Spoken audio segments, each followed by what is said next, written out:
ئەرێ ڕەوشەندیە هێژە ئەرێ ڕەوشەندیە هێژە تەزوو بار کرد بە دلمانی تەخاتر ژی نەخواست ئیرۆ بغەید و دل بکۆڤانی تەقیماخوا بمە نانی دەر و ئێش تەفتە خالی کرد دەم هشتن لوارا وەک غەریبێ سرپ و یۆنانی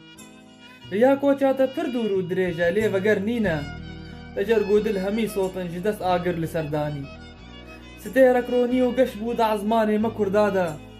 mixabin ew stêra geş bi milkî ko ji wî banî dewar û cî guhest daye ji sahil hate şam îro bi bêriya mêrcera det kir û hatîkem bi mêvanî çi mêvanek bitem kêla ji çil salî wehev nediye memozînê geheştin hev di gorê da bi şêranî li her du xweş li hev rûnin kul û derdê xwe tevbêjin welatê xurbetê zora ji rengê hebs û zindanî bela xweş bête bîrawe ji zîr û şernex û cûdî digel burca belek daye cihê textê Bedirxanî Bedirxaniyan bi ceng û şir cih û warê xwe berda bû xwe nespartin neyaran qet xwe nefirotin bi arzanî du malbatên bi nav û deng ji lewra bav û bapîran gelek zor û sitem dîtin Bedirxaniya dîwenzanî ewin taca serê Kurda di her çax û zemanî de heya bilbil di bagan de bixwîn û bizinkanî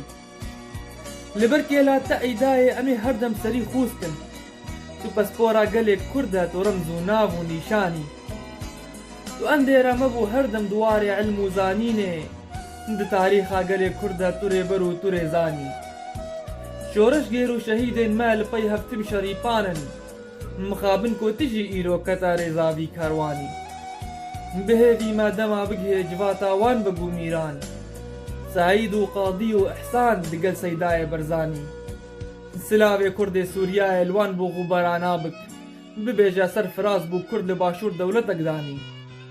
di Kurdistana Bakur de li her cî kuştin û ceng e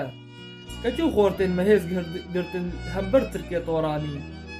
tu mizgînê bida Qadî şehîdê dîn û dinyayê şev û roj ceng û lêdan e digel sîpahê Eyranî sedê salan neartê me bi ceng û kuştin û ferman wekî dehak bi êş û gergeloxî name dermanî diya kawa ji mer anî gelek kawa ew ê bînî serê dijmin bi çakûçan bikir firçe bi mêranî çiqa pesnê te ez bêjim bide xamê tinî kême gelek sêpasiya te dikim xebata ku te pêk anî xuda ez pir bihêvî me bi rehma xwe tu ê şake di nêv baxê bihiştê de bi geşt û kêf û seyranî wekî tîrêj divê herdem tutim rewşa jina Kurd e firişta ka niya berzex kevoka baxê Ridwanî